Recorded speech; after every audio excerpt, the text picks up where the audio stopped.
Ada sosok Nabi yang tak banyak orang ketahui bernama Nabi Hanzalah bin Safwan. Namanya tidak disebutkan dalam literatur Al-Quran dan juga tidak termasuk dalam deretan 25 Nabi dan Rasul yang wajib diketahui. Menurut kisah dari Al-Kisai, bahwa di kota di mana Hanzalah tinggal, ada sebuah gunung yang tinggi bernama Gunung Falaj. Gunung tersebut dijadikan tempat berlindung sejenis burung yang sangat besar yang diberi nama angko. Apabila burung itu terbang, ia bisa menutupi matahari layaknya awan. Lehernya seperti leher onta, memiliki 4 sayap, 2 panjang dan 2 pendek. Bulunya berwarna-warni, suka mengangkat kuda, unta, gajah yang mati, dan binatang lainnya dengan cakarnya dan membawanya ke gunung tempatnya berdiam. Ketika burung tersebut kian membahayakan manusia, ia menyambar penduduk lalu dibawa ke atas gunung dan mereka dijadikan santapan bagi anak-anak yang baru menetas.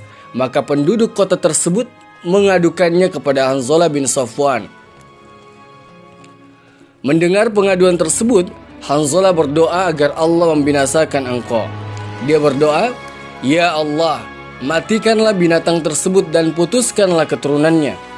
Setelah itu, burung besar tersebut jatuh kemudian terbakar bersama anak-anaknya hingga tak ada lagi bentuknya. Nabi Hanzalah bin Safwan diutus oleh Allah kepada kaum bernama Ashabur Ras.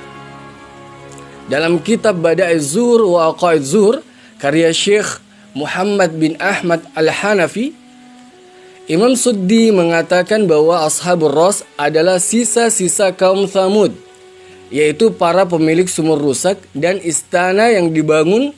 Keduanya disebutkan dalam Al-Quranul Azim. As-Suddi mengatakan bahwa sumur yang rusak itu terletak di daerah Aden. Penduduk tersebut mengambil air dari sana siang dan malam hari. Di atasnya terdapat 70 timba dengan 70 orang laki-laki yang mewakilinya. Di sisinya terdapat sumur-sumur untuk memberi minum bagi yang haus. Ketika sisa-sisa kaum Tsamud menyembah berhala, maka Allah Subhanahu wa taala mengutus seorang nabi kepada mereka, namun mereka tidak mengindahkannya. Ketika dia berusaha menunjukkan kepada mereka jalan yang lurus, mereka malah membunuh dan melemparkannya ke dalam sumur itu. Pada saat mereka melemparkan jasadnya ke dalam sumur, seketika itu juga air sumur langsung mengering sehingga penduduk serta binatang mereka binasa karena haus. Sebab tidak ada lagi air di daerah itu selain sumur tersebut. Maka Allah Subhanahu wa taala menamakan sumur itu dengan nama Al-Bi'rul Mu'attalah, sumur yang rusak.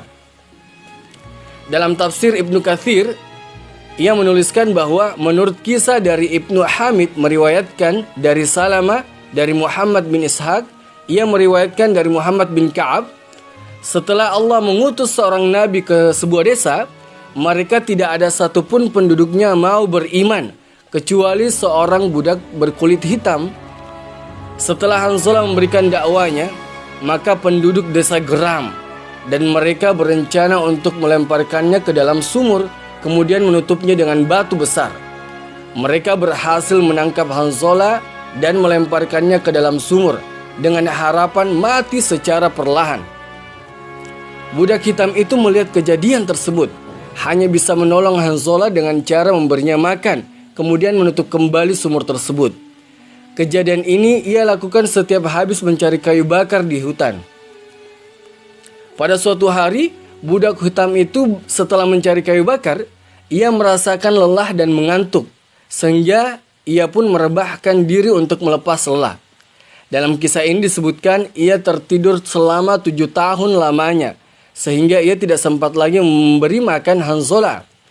Budak itu hanya menyangka ia tertidur hanya sebentar. Ketika ia hendak memberi makan Hanzalah, ia tidak menemukannya di dalam sumur. Dan sebelumnya telah terjadi sebuah peristiwa yang menimpa penduduk Ras. Kemudian sebagian sisa yang masih hidup mengeluarkan Hanzalah dari sumur tersebut. Dalam sebuah hadis, Nabi Muhammad menjelaskan bahwa budak tersebut adalah budak yang pertama kali masuk surga.